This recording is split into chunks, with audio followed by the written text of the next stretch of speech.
yeah, there's a part of me that's lonely. It's a struggle with wanting to be independent and not wanting to be a housewife and all of that, because I don't think that role suits me. But at the same time, I also want companionship. I do want to have a family. I want kids. It's like a struggle, and I'm like, I feel like the biggest contradiction, because I'm wanting this, but I'm also wanting that. This is a huge collective thing that many, many light workers are working on at this moment as we're ushering in the new divine feminine.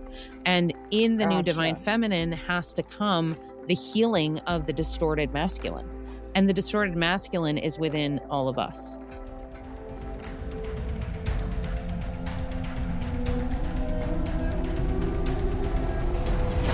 Welcome to the Akashic Recordings. I'm Annette Dalloo, Akashic conduit, channel, and spiritual guidance coach.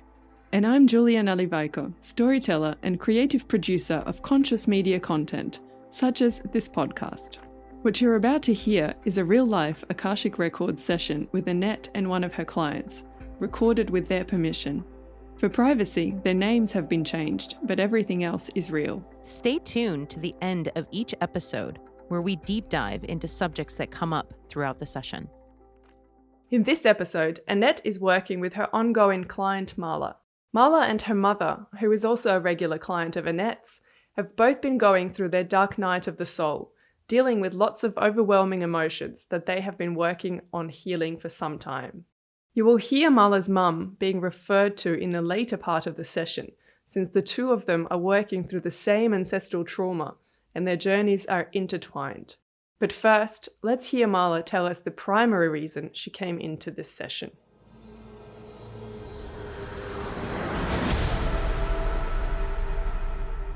There's a certain pattern that is going on within my friendships, but I believe it's been happening ever since my early days of college. It's my connection with my own family members has not been the greatest. I'm not exactly close with a lot of my blood relatives. And so because of that fact, I have learned over the years to treat and look at my own friendships as my own family. That's when an attachment starts to form, when I start getting really, really close to someone. And when that person starts dating other people, that's when it seems the connection between us tends to go our separate ways. And that's happened so many times with people. It is now starting to happen with even my film partner, because he's mentioned that he's looking to date people, he's on dating apps, and every single time he's mentioned this, fear has struck up that I'm going to lose him, we're going to end up going our separate ways. I don't like this fact because it feels like, one, I'm not being the friend I want to be to him, I'm not being supportive, and I want to support him, I want him to be happy, but at the same time, I can't help the fact that every single time he mentions having gone on a date, fear strikes up and I can't help how I feel. Yeah, I know it's a pattern that needs to be healed. We'll take a look at where that might be coming from, sort of the origin point of that, and then we'll see if it has to go back into any past lives or if it's just from this lifetime. I want to thank Akula, my Akashic guide, for being here. Thank you to Archangel Metatron and Archangel Sandalphon for giving us access to the records today. How many past lives do we need to look at for this particular situation? Just one. Okay. So the first thing they're showing me is I'm seeing you're kind of a social butterfly in this previous lifetime. So you're at a really big party and you're sort of flitting about to various different people. You're having a great time. You're dancing. Is this the 1920s? Because I'm being shown a flapper girl. Just before. Oh, just before the 1920s? I'm getting like 1918, somewhere around there. I keep on hearing like you were on the leading edge of fashion, in fact. So you're throwing these big parties, you're doing all these things that you are seeing other people do in different societies, and yet people were still very stuck in some of the old ways of doing things. So like you were moving into new ways of doing things and other people were still stuck in the old ways. And so they were looking at you as a bit of an anomaly.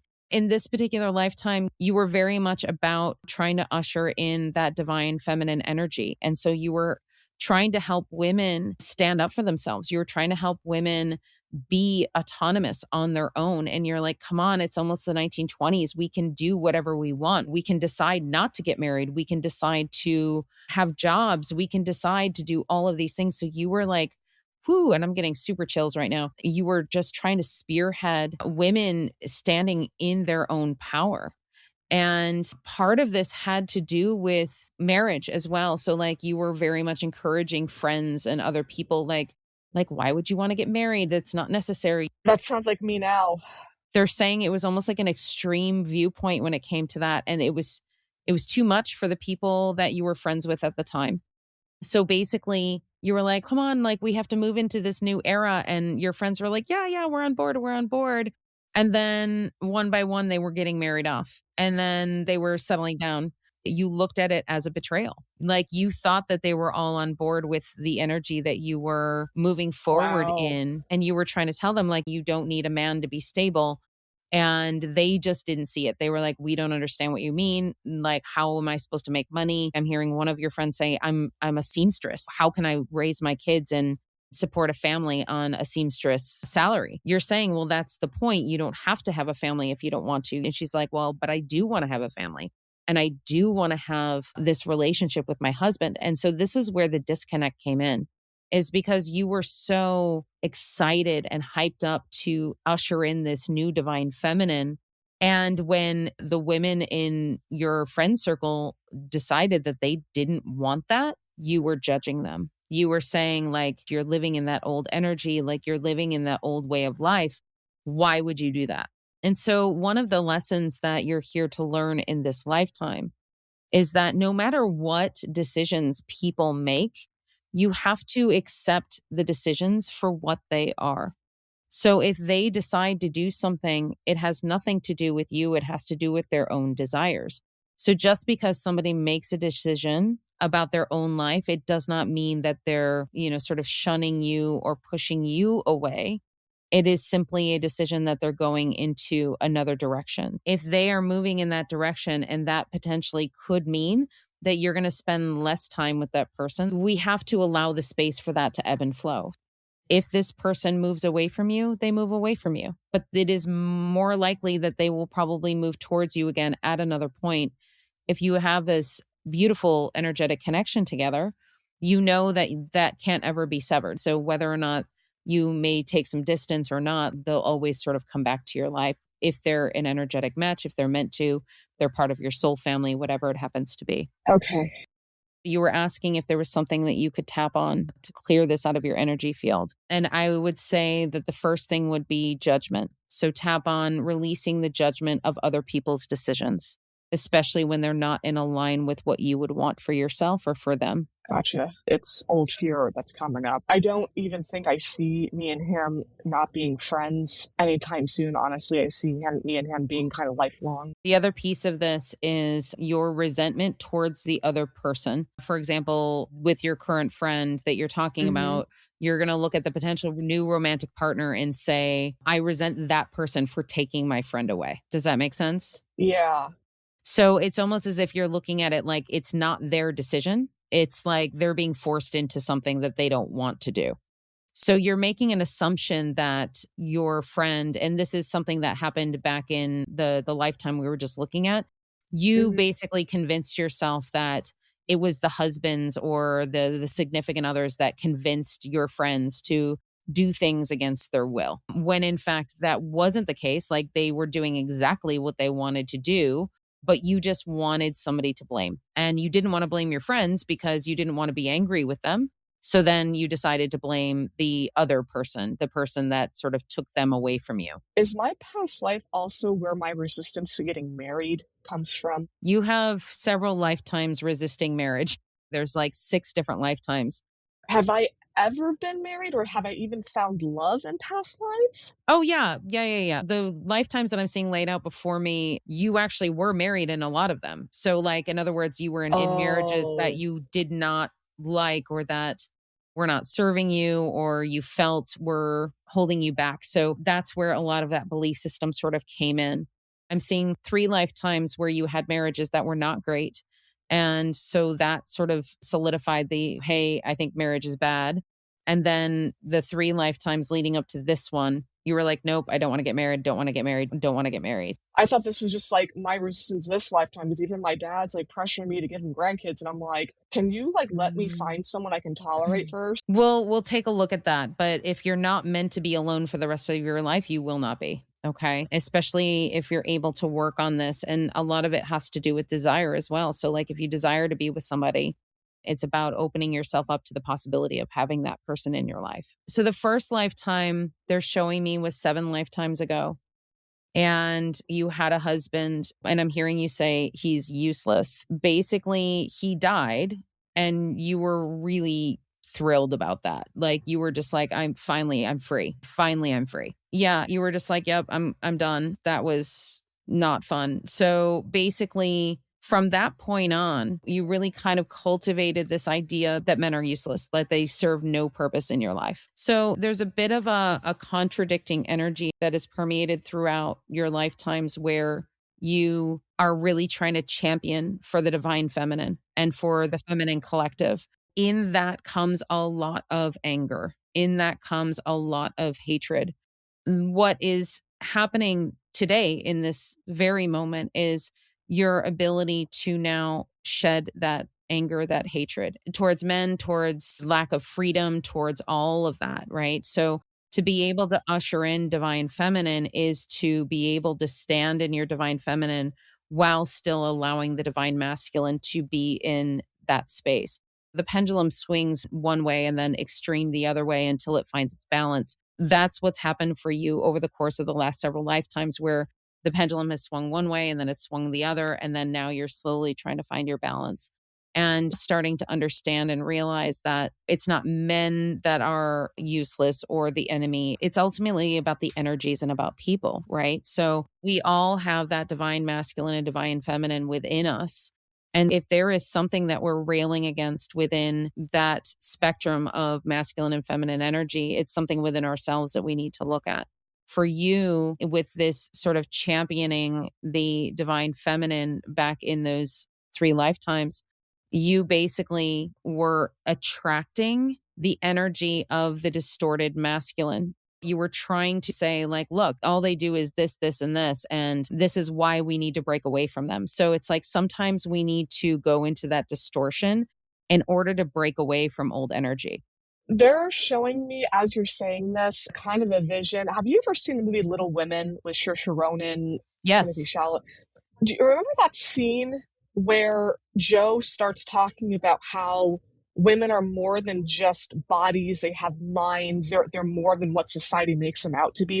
But at the same time, I am so lonely. I deeply, deeply resonate with her on that. Admittedly, yeah, there's a part of me that's lonely, wanting to be independent and not wanting to be a housewife and all of that, because I don't think that that role suits me. But at the same time, I also want companionship. I do want to have a family. I want kids. So it's like it's like a struggle, and I'm like, I sometimes feel like the biggest contradiction, because I'm wanting this, but I'm also wanting that. And that is how you redefine what it means to be in your divine feminine energy. She's the divine creator. She is the manifester. She is the one who is able to receive the energy, to receive what it is she is manifesting in this world, right? So to have the freedom to have whatever it is that you want to have for your life, that includes companionship. That includes children, that includes whatever you want it to be. But does that need to look like everything that is past? No, absolutely not. You can make your own rules as to what you want to do and how you want to move forward. When you look at the other person that you're in partnership with is an extension of divine source energy, so are you, and you're coming together, walking the path together, not overtaking each other's path in order to be able to have that healthy connection.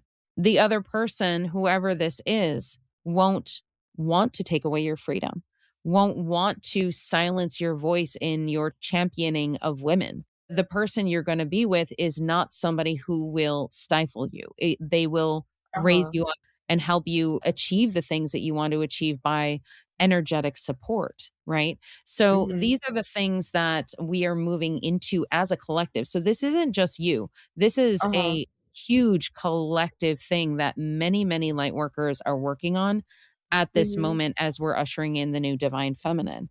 And in the new divine Gotcha. feminine has to come the healing of the distorted masculine. And the distorted masculine is within all of us. So, if I may ask, what exactly do you mean by distorted masculine? So distorted masculine looks like control. It looks like the Oh. patriarchy, like trying to hide information, trying to keep power and control, trying to keep feminine energy basically as low as possible. Like it is something that that distorted version of the masculine has to heal. And what that needs to do is realize that not only are they divine masculine, but they are also divine feminine. So they can actually expose and be vulnerable to their own wounding. Because what is power and control? Why is it there? Well, it's there because of fear, because they're afraid of losing something. Well, where is that fear coming from? Okay. Where is that pain coming from? So it's all tied to like their own wounding and the sort of patriarchal wounding that is within. Like all of the things society has asked of the patriarchy, even though the patriarchy created what it is, Mm-hmm. society still feeds into that, right? So it's a constant Gotcha. energy that has been fed into over centuries that we are now trying to unravel. And so when you unravel something, you have to be in the void. When once you get into the void, it's like that masculine energy is like, well, so if I'm not this anymore, if I'm not this distorted thing anymore, what am I? Yeah. And that's the space that the masculine energy needs to get to before it moves into the divine masculine energy.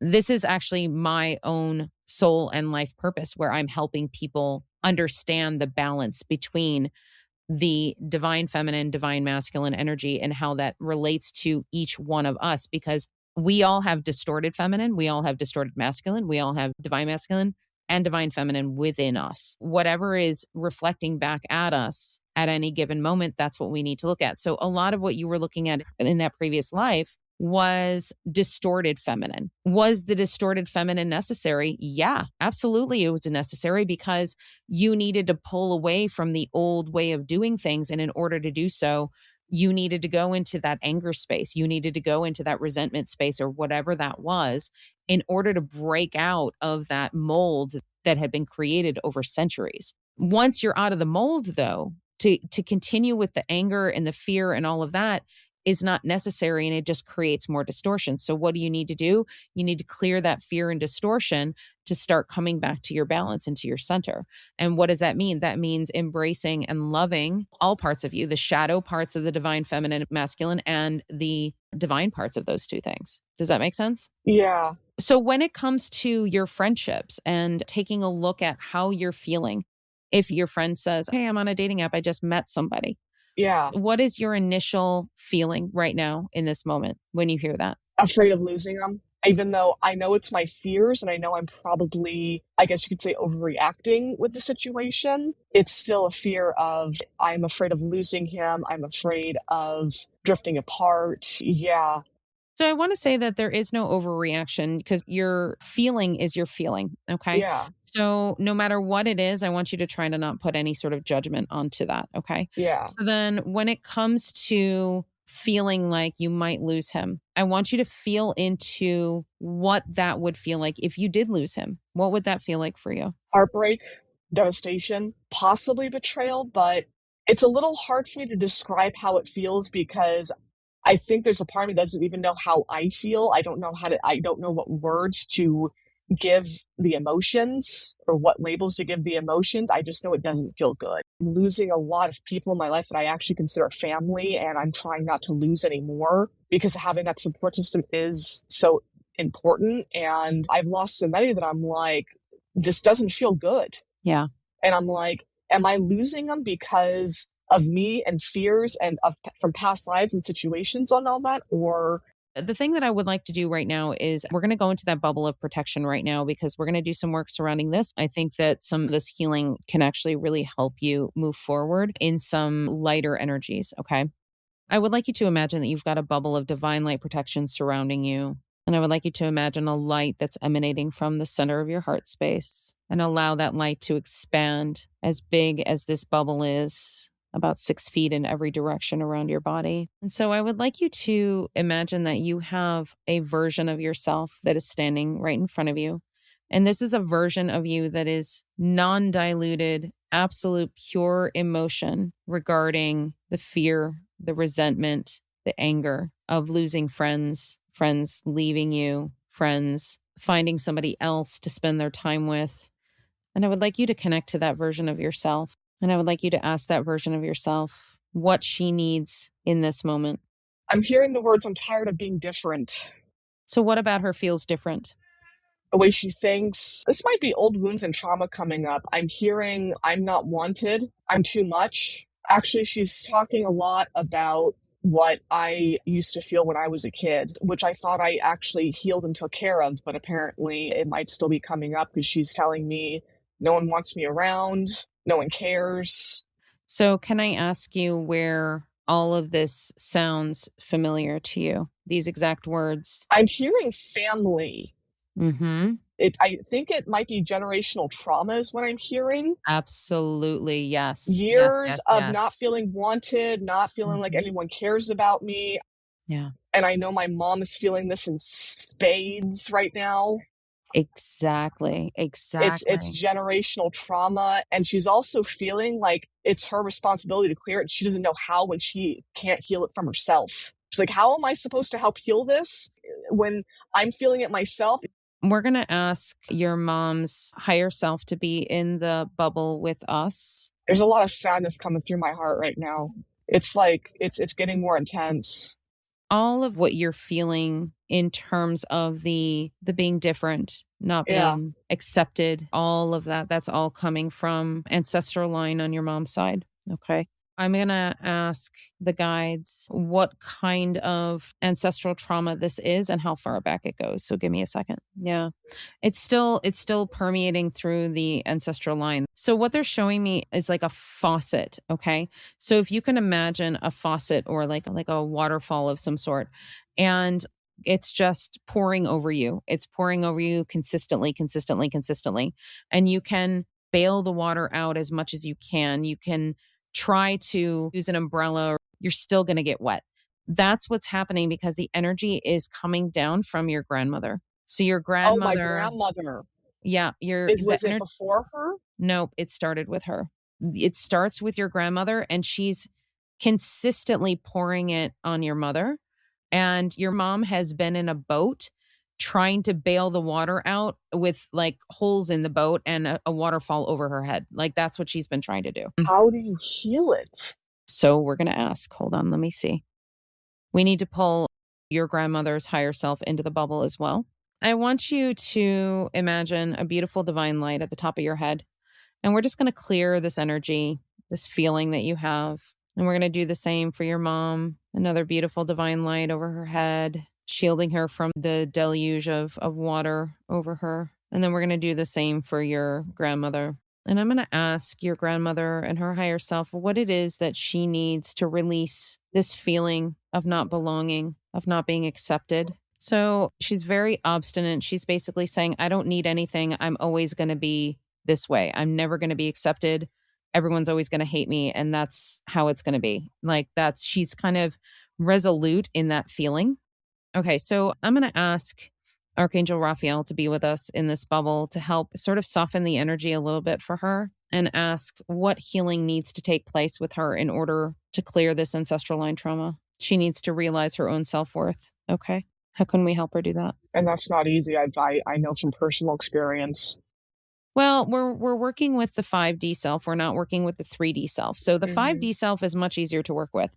The eventual energy will ground into the 3D. You know, sometimes it can take years, sometimes it could take lifetimes, sometimes it could take 5 minutes. But it doesn't matter. Regardless, we're gonna try to get this cleared. So then, at least your mom and you can start having some relief from these feelings. I'm feeling water on the outside of my body. Yeah, I mean that's the metaphor for what this energy is. So that's not surprising.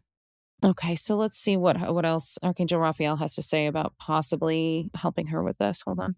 She needs to understand that she is worthy. She needs to understand that she is just as divine and just as perfect as every other soul on this planet. She can be ostentatious and still be lovable. She can be the person who is dancing in a crowd, letting the music take her body where she wants it to without being judged. She can do whatever it is that makes her happy to express this divine spark within her without judgment. She's looking at her childhood now, your grandmother. She's looking at her 5-year-old self. She loved to dance. Yes, this is where the trauma started. She loved to dance just like you. And my mom. My mom got our love to dance from grandma. Grandma loved dancing. That's a good thing. Yeah. And she loved doing it. And so she's just enjoying her life and her energy and her movement and her body. And I'm hearing somebody on the outside. Was it her mother? No, it was another mother. Okay, so it was a mother of maybe a friend or something. She's saying, don't move your body like that. That is suggestive. Don't move it like that. What can we do to help that 5-year-old version of your grandmother to not feel ashamed of her body, not feel ashamed of what she's doing, to know that no matter what she does, how she expresses herself, it's totally okay. We're going to remove that woman from the situation. Okay, great. Thank you. So let's put that 5-year-old version of your grandmother in a bubble of divine light protection. We're going to remove that experience from her past. We're going to insulate that bubble with soundproofing. So this woman who approaches her, she's not even going to hear anything she says. She's going to continue dancing and continue being exactly who she wants to be without judgment. She will no longer carry that feeling of judgment for who she wants to be. Was it only that woman that told her that? Yes, it was that one moment. That's all it took. And she took that energy ball of judgment and grew that energy ball of judgment over the course of her lifetime. So by the time Oh, she was an Jesus. adult, that ball was 6 feet tall. Well, I mean, that doesn't surprise me. Any 5-year-old would. Mm, She was young. So it doesn't shock me that she took it on. yeah, we all do that from time to time where we hear something in our childhood and then we just take it as a belief system and we hold on to it. Well, especially when it's like super critical and judgmental, it's hard to, like they say in Pretty Woman, the bad stuff is easier to believe. I'm sorry that happened to you. That ball of judgment, that ball of not feeling enough, of not being accepted, we're just going to allow that ball to melt away. And I'm seeing that the waterfall, the spigot on your mother is now turning off. Okay, It's now just sort of dripping from the good. faucet. Your mom is still drenched, but she can breathe, and so can you. Is my mom gonna feel physically and emotionally all of this? She will feel drained for the next few days. She's been working very, very hard to keep this at bay for a very long time. Once this is all done and complete, we're going to add some extra healing light into this bubble for not only your mom, but for your grandmother, for that 5-year-old version of your grandmother, in addition to you, because basically, Melissa, you have been taking this on as well. Yeah, So your mom has been trying to bail the water out of the boat, and you're basically on the other side of the boat going, okay, I'm going to help or you. at least try. But yeah, but it's not working. So now the water has stopped. And so now you can start repairing, you can start healing. Gotcha. Okay. Thank you.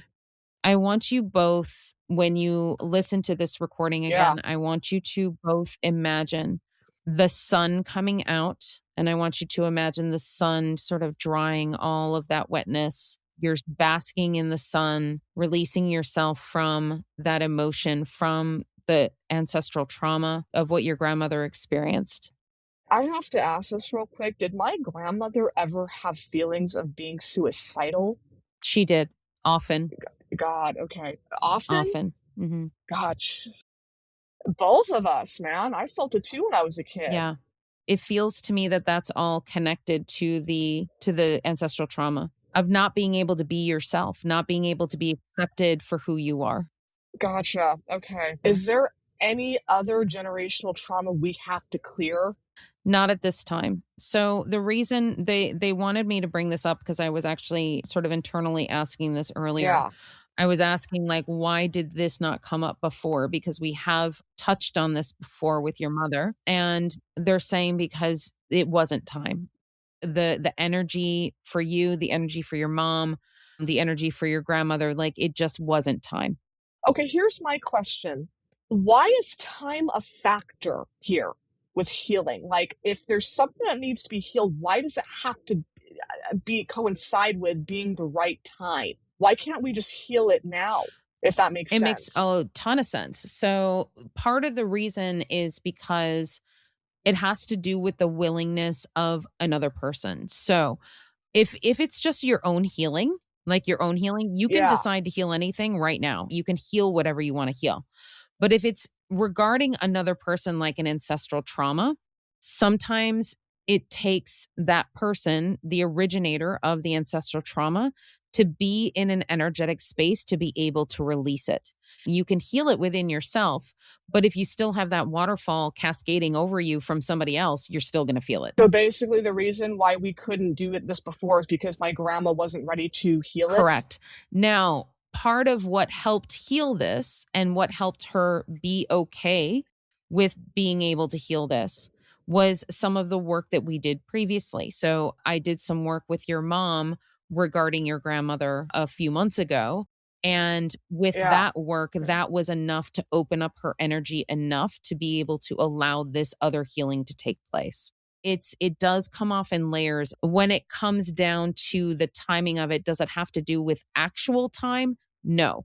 It has to do with the timing of when the person is ready to release and let go of that energy. Because when you are trying to get out of an emotion, but the emotion is just bombarding you constantly, the only thing you can do is just surrender to it. Because if you're fighting it constantly, it's basically just it's gonna continue to overtake you. So it's like now that the water has been turned off, the energy of that has been turned off, you probably will feel that a lot less moving forward. Your mom will feel it a lot less moving forward, but she will also need to heal the core wound of that. She will be able to finish the rest of the work now that she's basically not bailing the water out of the boat trying to save her own life. Now it's about feeling it and moving through those feelings and emotions, knowing that you will get to the other side and it will feel much, much lighter on the other side. You will feel like you have let go of a huge, huge burden. Okay. I don't know which chakra it is. I can't tell right now, but there's quite a few chakras in me that are feeling lighter. They're feeling kind of cold. It doesn't hurt. It's just like, wow, it's massive. I want you to feel that. I want you to extend that energy up to the divine. So as you're clasping hands with your mom and your grandmother, imagine that you're all three of you are channeling this beautiful divine light. Release anything that does not serve you any longer. I have to ask this. There is someone, I don't know who this being is, but there's a very light being who's taking my hands. They're looking at me and they're smiling. Who is this? And they're like helping me release I'm this. getting Archangel Ariel. Archangel Ariel. Mhm. It's like massive. I'm like, okay. Oh God, the feeling is getting bigger. Oh my God. It's like pure light surrounding me. Let it wash over you for the moment. So I want you to think release, release, release, and allow your mom and your grandmother to release as well. The more you release, the more they release, the more this can finally go as an energy and be recycled into light. And allow whatever darkness, whatever shadow needs to go to be absorbed by Gaia, by Mother Earth. I'm hearing the words, we've been waiting a long time for this to happen. Okay. So this was incredibly big.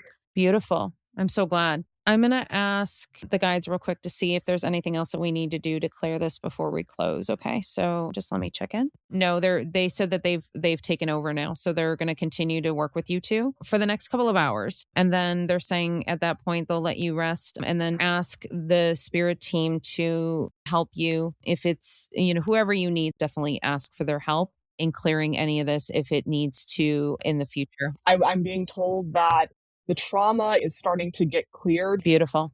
Thank you so much for this beautiful work that you're doing. Thank your mom. And I want to thank all Yeah. of the guides and angels for all of the work that they were helping us do. Thanks to your grandmother as well for being willing to do this healing work to help the both of you. I'm going to close the Akashic Records. Thank you so much to all of my guides, Akula, my Akashic guide, and Archangel Metatron and Archangel Sandalphon for being here with us today. The records are closed. The records are closed. The records are closed. Thank you.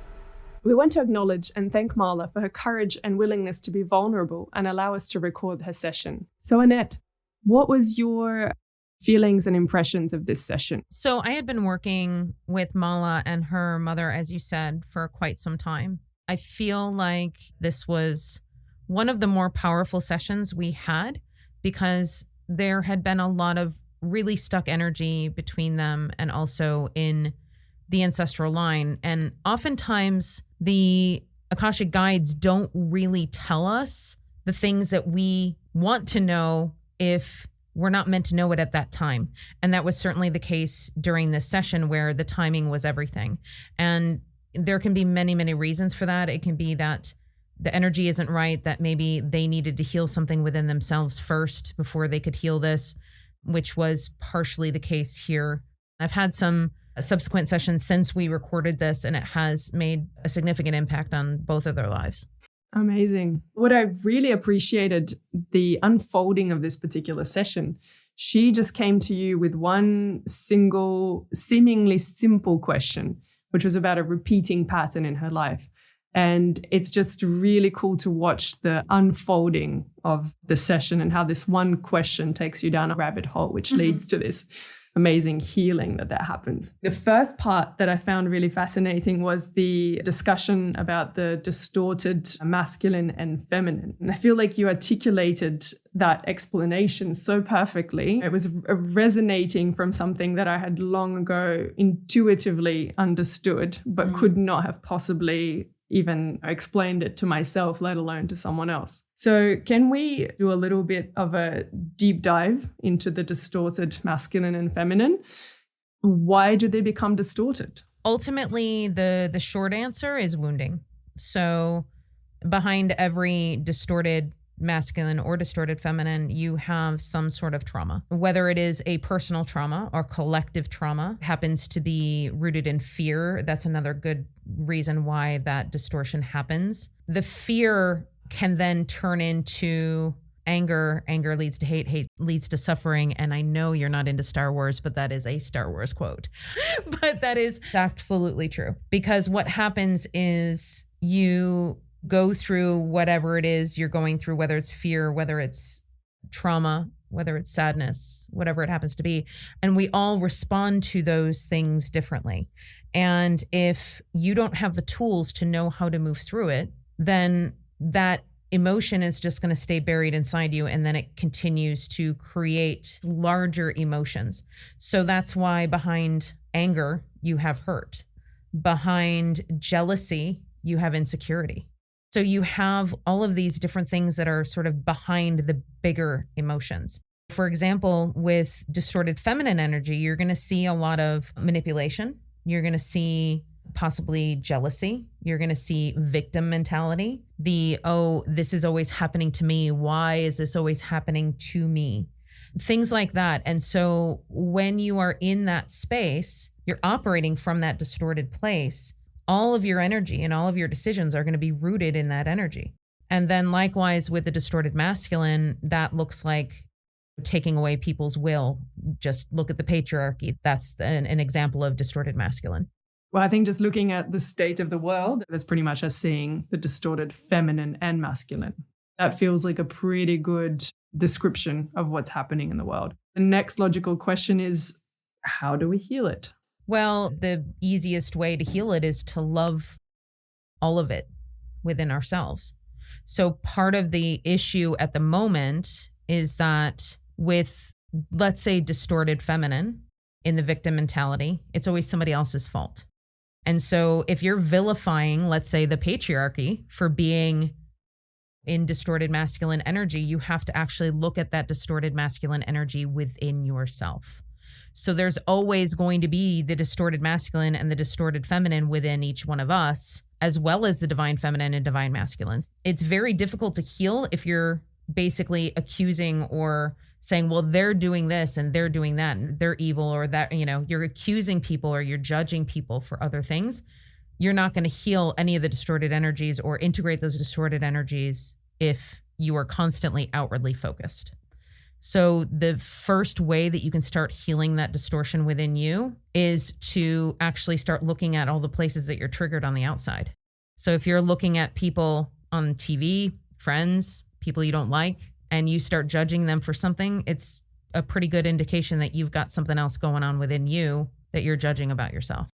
Does judgment refer to the distorted feminine or masculine or both? That's a very good question. I would say judgment is both. So in my example, as a female, I'm likely to have, and correct me if I'm wrong, but I think I'm likely to have more of the distorted feminine in me. How do I identify the distorted masculine in me? The distorted masculine, it can be really sneaky sometimes, especially when you identify as female. You can overlook it. You can look at the businesswoman who has to not have emotion, who has to be as good as a man, who has to climb that corporate ladder, who has to work twice as hard to get half the amount of pay, has to be ruthless and step on people because they have to succeed.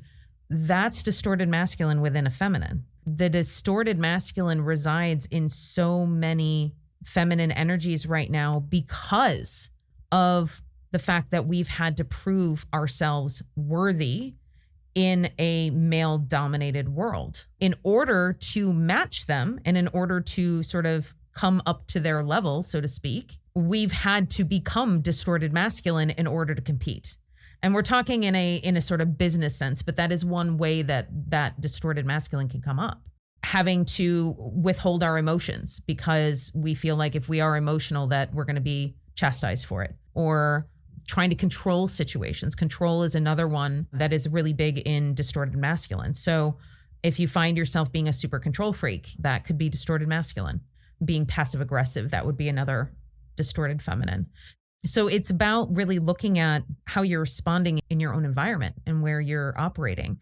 And are you trying to be something that society is asking of you, or that you feel society is asking of you, or are you trying to forge your own path? Just for clarity, in that since we now know what the distorted masculine in a female looks like, what does the distorted feminine in a male look like? Distorted feminine in a male identifying person would probably look a lot like obsession, needing to have the other person, let's say in a partnership, have the other person constantly validate their position in the relationship, let's say. Jealousy can also be in the same. So it's the same for all genders, actually. In fact, that jealousy is kind of universal in that distorted feminine energy. A distorted feminine would be trying to sabotage somebody behind their back, that kind of thing. If you think about feminine energy just in and of itself, and this has nothing to do with gender, it has everything to do with just the energy. Feminine energy is receiving. So it is basically stating to the universe, hey, this is what I want, and then allowing that to come to you and just receiving it. And then the masculine energy is all about taking action. It's no surprise that astrologically, the divine feminine is symbolized as the moon, and the divine masculine is the sun. So the moon is always sort of mysterious and hidden. The sun is right out there. It's big and bright, and it's right in your face, right? If you kind of think of those energies in that respect, so when you're thinking about any behavior that you have, just really kind of check in with yourself and say, okay, what is this behavior coming from? What energy is this coming from? That's a good explanation of the two. Let's talk about balancing the two energies, which conveniently you mentioned is one of your soul purposes. Can you tell us a little bit more about how that manifests in your life?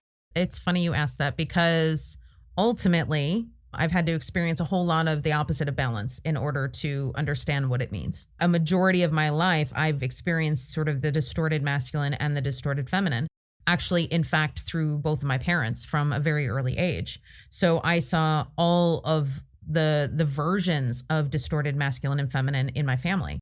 With my mom, I saw a lot of victim mentality. I saw a lot of, oh, poor me, that kind of thing. But then also she was incredibly strong, and she got through a lot of the hardships that she did.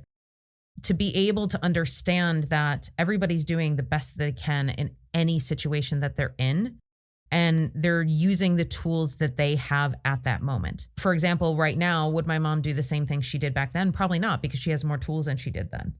So how do you balance that? Well, you don't necessarily have to do anything. It is up to you whether or not you're going to evolve and grow in this lifetime. But just by learning and moving through patterns, you can start to see where you might be reacting out of wounding in certain areas, or where you might be reacting out of love, or where you might be just in a place of neutrality.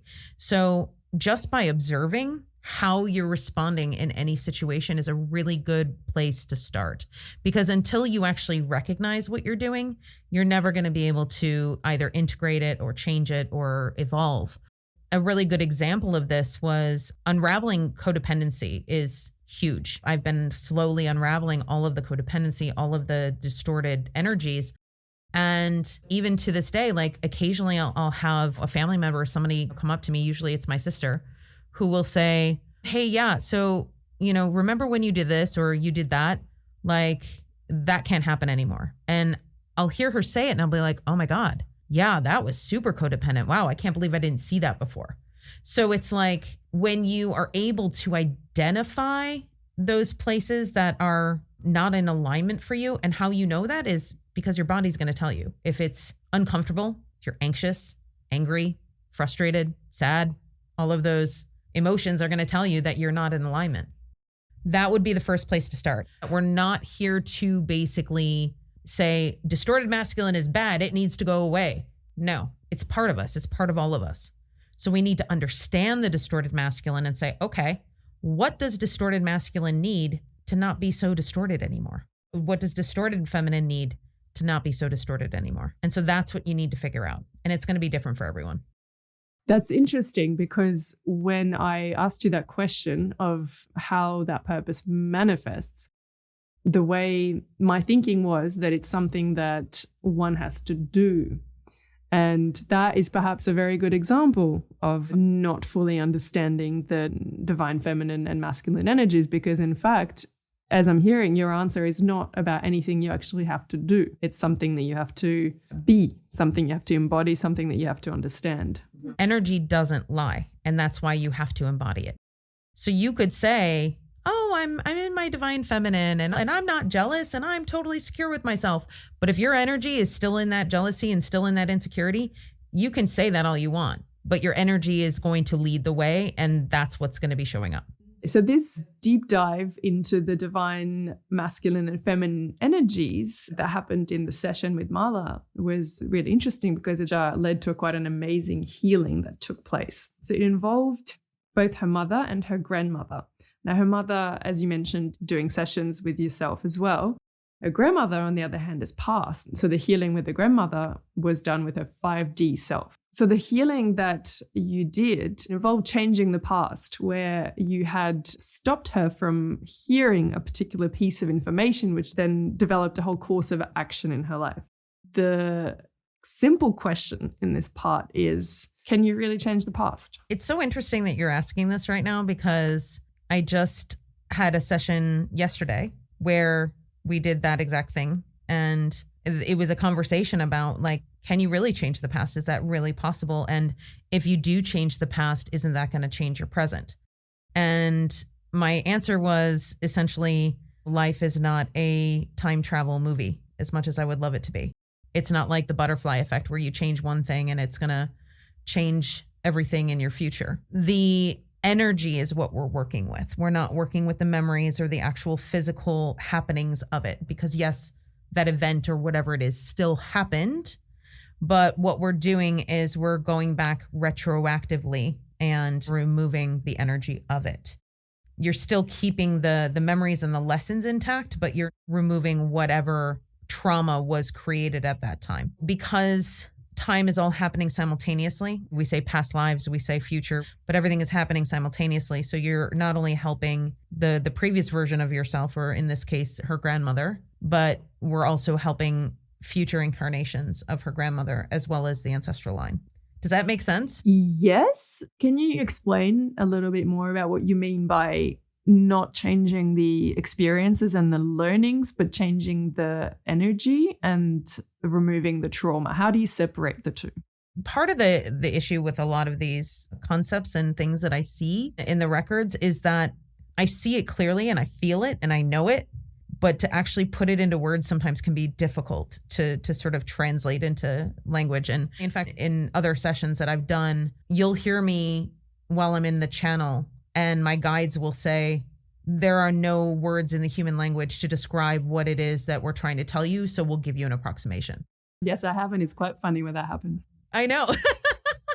I also find it funny when they basically tell me, you don't have any reference for this in your brain, so just let us take over the channel. And I'm like, cool. You're basically telling me I don't know anything about this. Okay, cool. That's great. The best way that I can describe this is if you can imagine right now, if you were to go through something tough, like a trauma of some sort, let's say it was a death in the family or something, and that energy of that death in the family, that grief, you're basically carrying around like 100-pound weight or a 50-kilo weight.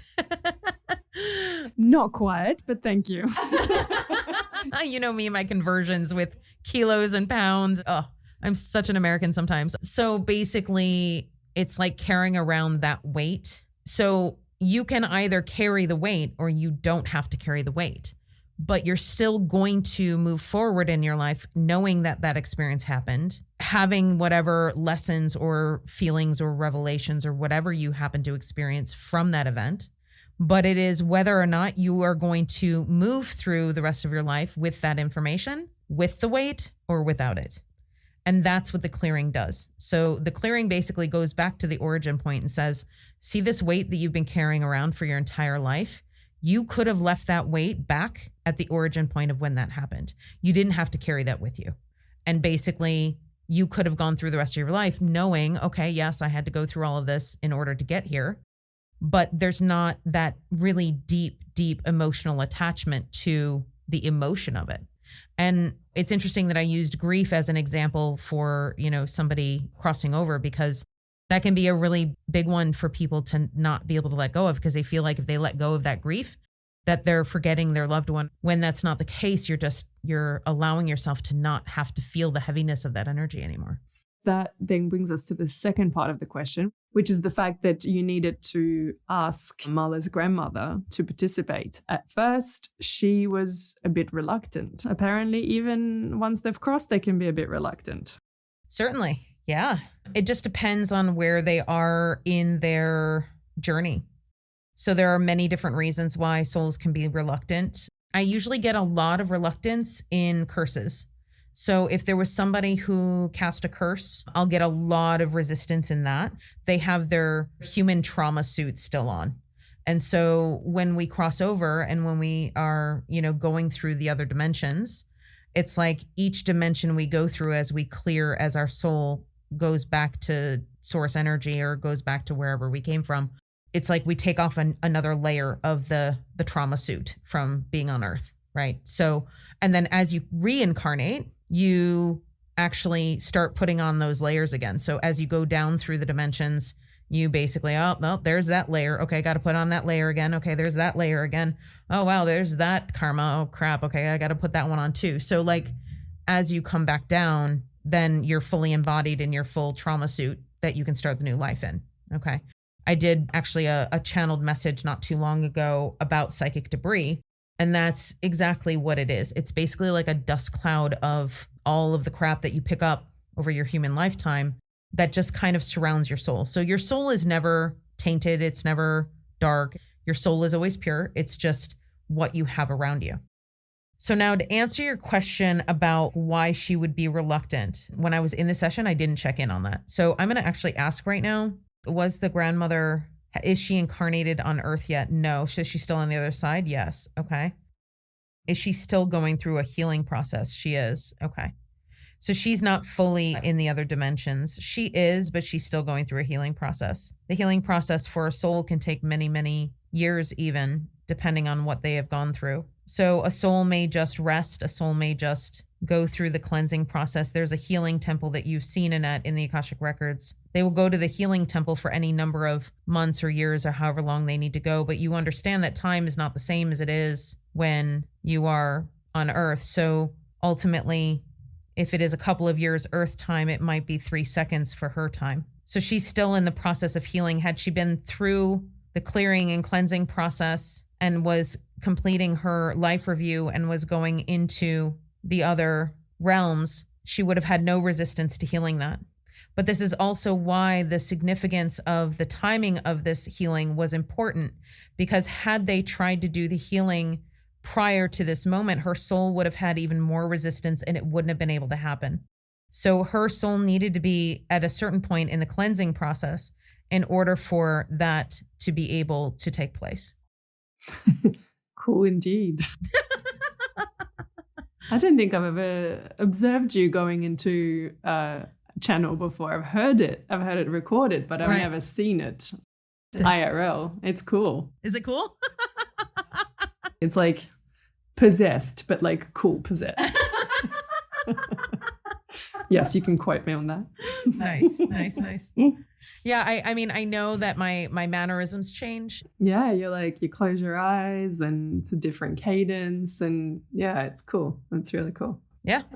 You can tell. You can always tell when I'm in a channel. Yeah, absolutely. That's thank you to whoever guided that channel. Sakula. Thanks, Akula. So we're talking about timing and kind of divine timing in that sense. You said that this healing couldn't have taken at an earlier time, and it also needed the participation of Mala's grandmother in order to happen completely, in order for the faucet to be turned off, as you said. What free will do we really have then if we're dependent on ancestors who are maybe willing and maybe not willing, maybe ready, maybe not ready to participate in the healings that need to happen? I think there's two separate questions in that, actually. If you imagine we have destiny points. So you have your birth, you have the parents you chose, then you have your death, you choose that too. Then you have, let's say, a person that you're going to have a relationship with. You have these destiny points. And then you have your life and soul purpose and where those fit in your soul plan and where this fits in your life plan, how you've outlined it before you came here. In between all of that, that's the free will bit. So we can choose everything and how we get there.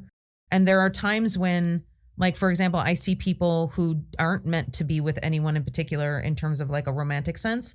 They might say, oh my God, that's awful. I'm not meant to be with anybody. No, that's awesome, because that means you can pick whoever you want. What are your choices? What are your options? For me, there's a lot of things in this particular lifetime that have been pretty solidly ingrained in my life path. So I've had some frustration over the course of my life where I've wanted to do things and the universe is like, nope, like shutting doors. Nope, you're not doing that. Nope, you're not going over there. So it's like the universe is constantly nudging us into the right path that's going to help us clear those things. Nobody needs an Akashic reading to clear these things because we're constantly clearing these things just living our lives. But it just takes a lot longer. It could take 20 lifetimes. It could take 7 lifetimes. It could take 1 to clear any given number of traumas, karmas, whatever it is that you're trying to clear. In the specific case of Mala, this energy that she had been feeling for a long time is something she had wanted to clear, presumably years ago, but couldn't because the timing wasn't right for her grandmother to participate. There was nothing that Mala could have done with her free will for this to have happened earlier. There are things you can do with your free will to be able to sort of cut off that energy. The challenge with that is that it gets reattached. There are multiple ways you can approach a healing or approach a clearing, but unless you get to the root of it, it's still going to come up. I'll challenge you to sort of look into your own life where you've had situations where you're like, oh God, I thought I cleared that. And yet it's popping up again.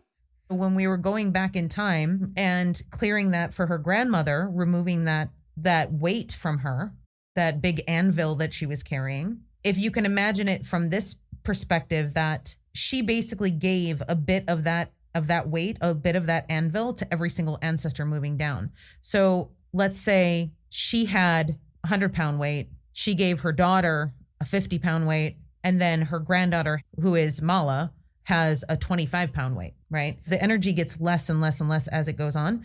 Mala is carrying around all of her weight of what she has. And then she's also carrying a weight that says grandma on it. And so she's carrying around grandma's weight too. So she's still able to make her free will choices. She's able to do whatever she needs to do, but she's just carrying this extra baggage that she has that has grandma's name on it. But that's kind of the point, is that she is destined, if you will, to carry that weight until such a time as, which means that she has very little influence over her ability to fully shed that. I mean, the simple answer is yes. That's what I was wondering. I'm going to actually check in a little bit on that because I want to get a little bit further into that about why that is. It's just simply the act of living. It happens. It's like psychic debris or any other energy that comes into your energy field. It's the same. It doesn't affect your free will. It just is. Soul fragments are the same way. You give people soul fragments. People give you soul fragments in times of trauma or times of pain. It happens. It doesn't prevent you from making free will choices. It just simply is until it's not. Well, that's delightfully vague. Akula, come on. Can you do a little better than that? And there you go. Live from the Akashic Records. It is what it is. I feel like it does need more clarity. But the one thing I can definitely say, though, Julia, is that I don't have all the answers. I can also say that. Damn it, Annette. And here I was counting on you. If not you, then who? I mean, that's the thing, is that I know what I see and what I channel and what I know. But there are always pieces of the puzzle that we just don't have. I love how these things unfold too. For some reason, I have a feeling that as we move throughout this season, somehow this question is going to come up again and somehow it's going to get answered. So I have no doubt. Again, in the right timing. In divine timing, with or without the involvement of our free will, it shall be answered. Okay, so I'm going to pull us out of this wonderful conversation that Julia and I are having. And I feel like I'm almost breaking the fourth wall a little bit because I'm speaking directly to you right now. So Julia and I were talking about how this question would be answered in divine timing, and it did indeed get answered in exactly the right timing. As I was editing this episode, Julia and I have a tendency to, send the episode back and forth. She makes her edits, I make my edits. And I was doing the final polish, and as I was listening to the episode, I was like, oh, I know the answer to this question. And it's a very simple answer, which is we choose these experiences. So in this case, we know that we are incarnating into this ancestral line with these ancestral traumas. And so we are doing this purposely, either because we are here to help clear them, and they are going to clear when we are ready to do that work and when we are in a place where we can do that work. And there's also the aspect where we will incarnate into certain generational trauma because it's something that will help propel us on our spiritual journeys. And maybe this is something that Mala will be helping others with in the future. So you just never know how that's going to play out. I'm glad I was able to give you a little bit more clarity on this subject. And so now back to Julia. It's been very enlightening to hear all of your perspective on this episode so far today. So thank you so much, Annette, for everything you've been able to share. We wish them a fulfilling journey on this path of healing. And who knows, maybe we might just check in with them somewhere down the path. Yeah, I'm sure Mala would enjoy that, actually. Yeah. Thank you, Julia. And thank you, Annette. Until next time. Until next time. If you would like to get in touch with either Julia or myself, feel free to head to my website at infinitesoullove.com. You can also follow me on all social media at infinitesoullove1111. And that is on Facebook, Instagram, YouTube, and TikTok. Thanks so much, and see you next week.